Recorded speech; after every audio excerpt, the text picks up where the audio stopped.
Hey, how's it going? Jason with Draw for God. Quick question for you. What do you do when temptation or a distraction comes your way?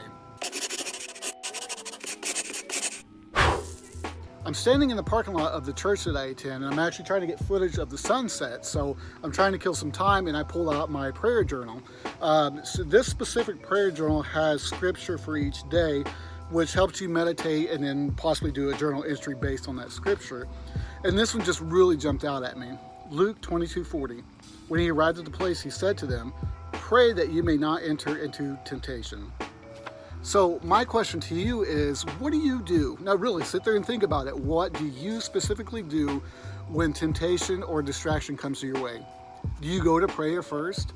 Jesus reminds us to go to prayer first. I guess the reason why this jumped out at me is a lot of times when I was fighting the addiction of nicotine, and I'll link my other video to it that where I explain a lot more, but I fought that battle with prayer. And honestly, it wasn't just nicotine. I'm talking about the other temptations and the distractions that just come up in my life and continue to come up in my life to distract me from that walk with Jesus. So the question is, do you go straight to prayer?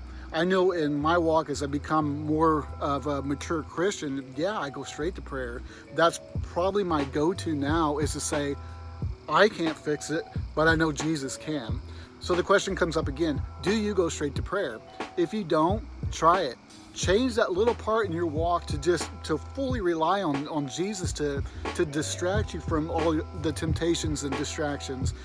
He is the perfect distraction for that. What better way to communicate with the Lord and to forget about who's pulling you this way or who's pulling you that way or what's pulling you down? Just focus directly on the Lord, and you'll discover as soon as you do that, your heart opens up to receive the mercy that he's waiting to give to you, but you have to turn your attention and your focus to him. So again, when distractions and temptations come up, ask him to take that away from you, and he will. All you got to do, just give him your heart, your focus, your attention. He's waiting to hear from you right now. Just give it a shot. Change your walk with Christ and rely on him first.